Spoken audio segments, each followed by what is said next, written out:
दोस्तों, जब आप चिप्स के बारे में सोचते हो तो आपके दिमाग में क्या आता है? लेज, हवा, अंकल चिप्स, यही सब। बट अगर आप इंडिया के वेस्टर्न एरिया से आते हो तो फिर आपको लोकल शॉपकीपर ने कभी ना कभी ये वाला चिप्स का पैकेट तो जरूर दिया होगा। इसका नाम है बालाजी वेफर्स। गुजरात के एक सिनेमा कैंटीन से शुरू हुआ ये चिप्स का बिजनेस आज स्नैक्स इंडस्ट्री के जायंट्स लेज और हल्दीराम को टक्कर दे रहा है। आज इंडिया में लेज के बाद ये दूसरा सबसे बड़ा चिप्स ब्रांड बन चुका है। इनका 2023 का रेवेन्यू 5,500 करोड़ रुपए था। और आपको ये जान के बहुत हैरानी होगी कि 2014 में जब इनका रेवेन्यू 1000 करोड़ भी नहीं था तो उस समय इनको एक बड़े चिप्स ब्रांड की तरफ से 4000 करोड़ रुपए का ऑफर आया था, पर इन्होंने कंपनी बेचने से मना कर दिया। खैर, इसका रीजन हम आगे वीडियो में जानेंगे। साथ ही जानेंगे कि कैसे एक थिएटर के बाहर खड़े रहने वाले आदमी ने बिना किसी की मदद के इतनी बड़ी कंपनी बिल्ड कर दी, कैसे उन्होंने बिना पैसे के मशीनरी जैसी बड़ी बड़ी प्रॉब्लम्स को सॉल्व किया और कौन सी इनकी स्ट्रेटेजीज थी जो ये गुजरात, राजस्थान और मध्य प्रदेश की पहली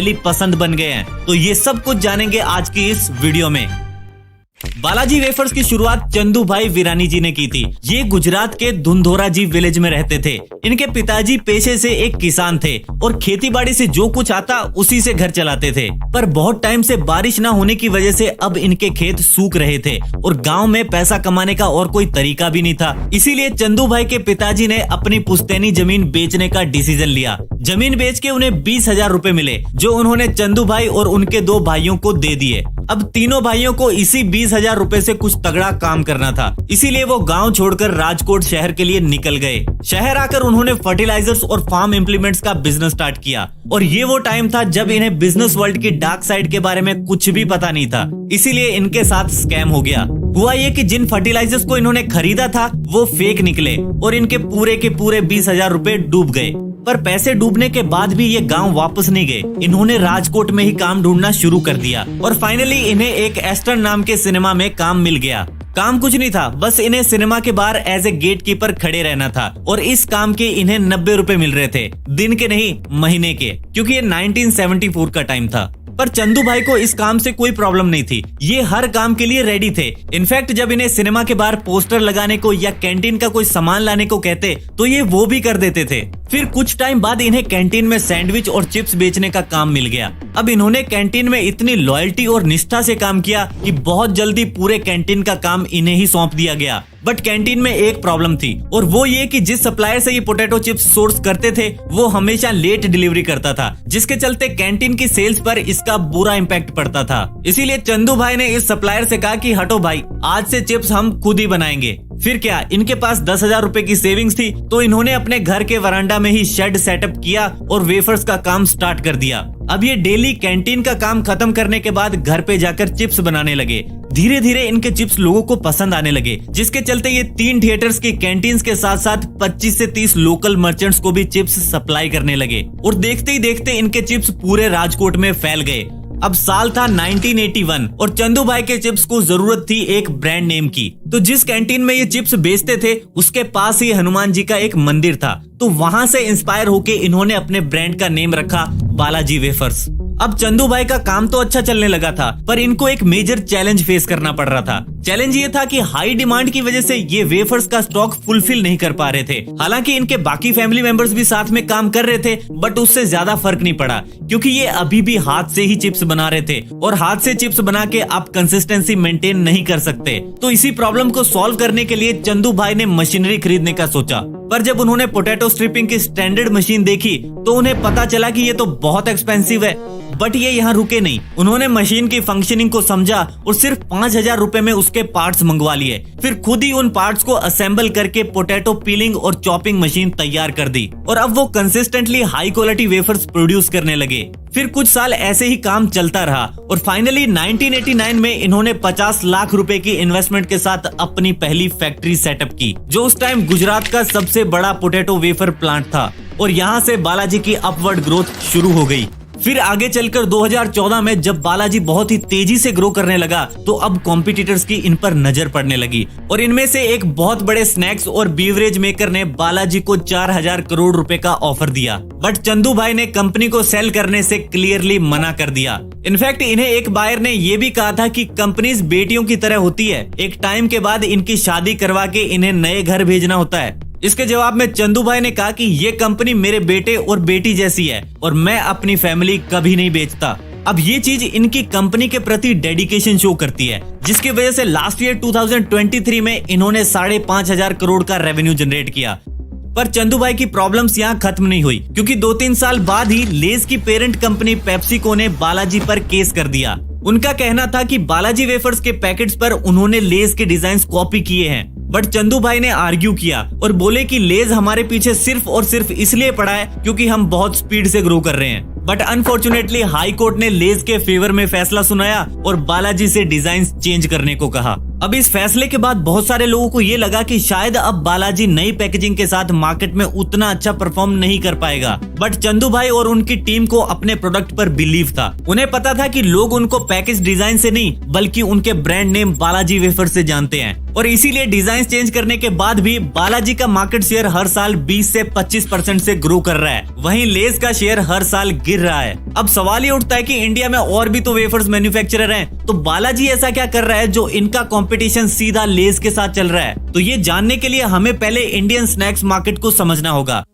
देखो, इंडियन सेवरी स्नैक्स मार्केट में 2 तरह के स्नैक्स हैं। One is ethnic snacks like namkeen and bhujia, and second is western snacks like chips and puffed snacks. तो चलो एक बार टॉप ब्रांड्स का 2022 का मार्केट शेयर देख लेते हैं। सबसे पहले आता है पेप्सिको, जिसमें लेज, कुरकुरे और अंकल चिप्स आते हैं। तो इनका एथनिक स्नैक्स में मार्केट शेयर है 3% और वेस्टर्न स्नैक्स में है 22.7%। इसके बाद आता है आईटीसी का बिंगो। इनका एथनिक में कोई प्रोडक्ट नहीं है और वेस्टर्न में 13% मार्केट शेयर है। फिर आता है बालाजी वेफर्स। इनका एथनिक स्नैक्स में मार्केट शेयर है 9.6% और वेस्टर्न में है 10.7%। और फिर लास्ट में आता है हल्दीराम्स। इनका एथनिक स्नैक्स में सबसे ज्यादा मार्केट शेयर है 38.5%, क्योंकि इंडिया में भुजिया और नमकीन सबसे पहले यही लेकर आए थे। इसके बाद वेस्टर्न स्नैक्स की बात करें तो उसमें इनका 8.6% मार्केट शेयर है। यानी इस डेटा से हम ये कंक्लूड कर सकते हैं कि बालाजी वेफर्स एथनिक स्नैक्स में नंबर 2 और वेस्टर्न में नंबर 3 पर आते हैं, जो कि काफी बड़ी बात है। तो चलो अब इनकी ग्रोथ स्ट्रेटेजीज के बारे में जानते हैं। टोटल 4 स्ट्रेटेजीज की हम बात करने वाले हैं। फर्स्ट है product diversification and innovation.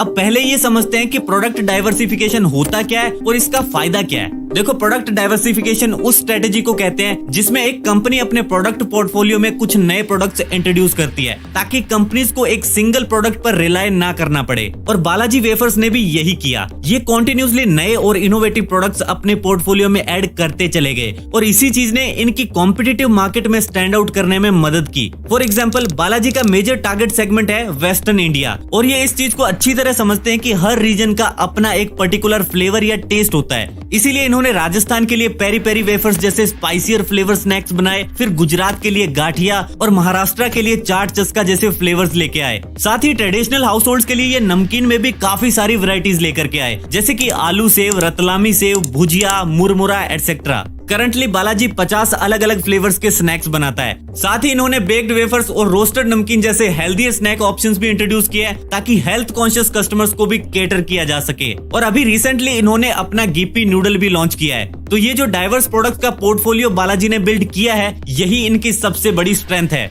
Second strategy है extend into new markets.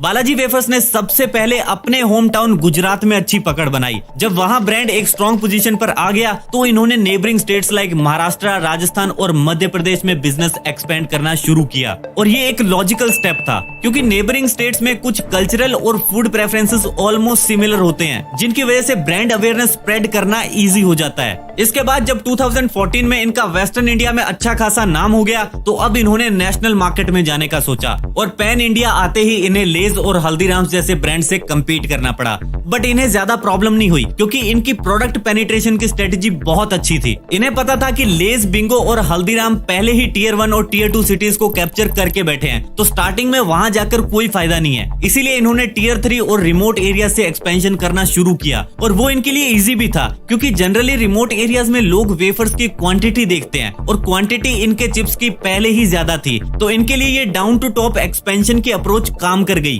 Presently इन्होंने 4 लोकेशंस पर फैक्ट्रीज सेटअप कर रखी हैं, राजकोट, वलसाड, वडोदरा एंड इंदौर। और इन सब की प्रोडक्शन कैपेसिटी की बात करें तो ये daily 100 quintal of potato wafers और 5000 quintals of savouries per day बना सकते हैं।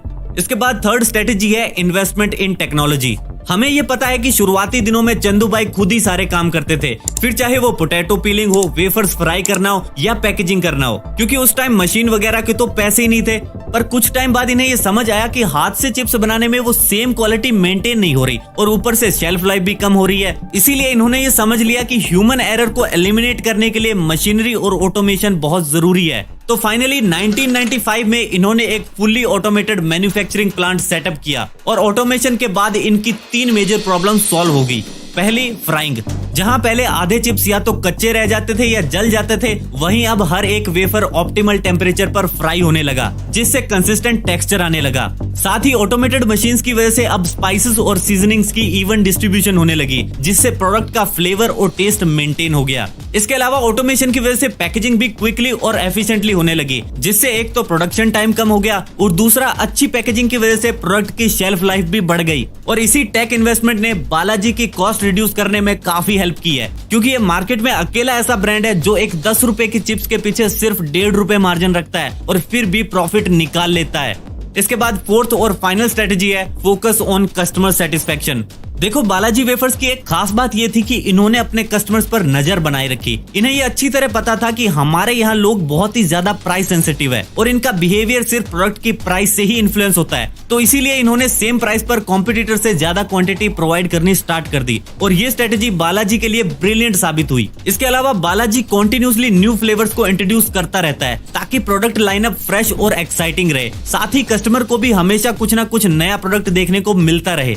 अपार्ट फ्रॉम दिस, बालाजी अलग अलग साइजेस के पैकेट्स ऑफर करता है, from small to single serving and single serving to large family packs. इनके पास हर कस्टमर की नीड और बजट के हिसाब से पैक्स अवेलेबल है और इसी फ्लेक्सिबिलिटी की वजह से सोसाइटी का हर एक सेगमेंट इनके प्रोडक्ट्स को खरीद सकता है। तो दोस्तों, आज की इस वीडियो में बस इतना ही। वीडियो पसंद आई तो लाइक और शेयर कर दीजिए। मैं मिलता हूँ आपसे नेक्स्ट वीडियो में। धन्यवाद फॉर वॉचिंग।